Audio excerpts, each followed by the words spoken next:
Trending song. இது வந்து தாய்லாந்துல இப்படி போடுவாங்க. நம்ம ஊர் ஸ்டைல்ல போட்டுருவோமா? அண்ணனா பாத்தையே அப்பதி கேக்கேனா அபாத்தையா அப்பதி கேக்கேது அபாதி தோ மதி கூத்து அபாத்தையே. என்ன ஆன்ட்டி ஏதாவது பேசுங்க. பிடிச்சிருக்கா பாட்டு?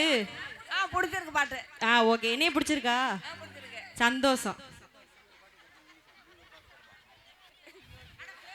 சரி, உங்க புள்ளைய ஒரு பாட்டு பாட சொல்லிடுவோமா?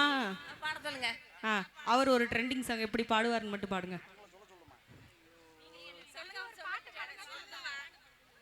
நீங்க ஒரு பாட்டு பாடுங்கப்பா. எல்லாம் கையை தட்டினா தான் பாடுவேன். பார்க்குறப்ப மாமியாருக்கு பாட்டை கை தட்டுறது பூரா எங்க பெண்கள். பணத்துக்காக மனசை விட்டு அவன் கூட பொண்ணுங்க, நான் பணக்கார இல்லைன்னு தெரிஞ்சு அவன் கூட பொண்ணுங்க, என் தங்கமான மனசை விட்டு அவன் கூட பொண்ணுங்க, நான் ஊர்ல இல்லா நேரம்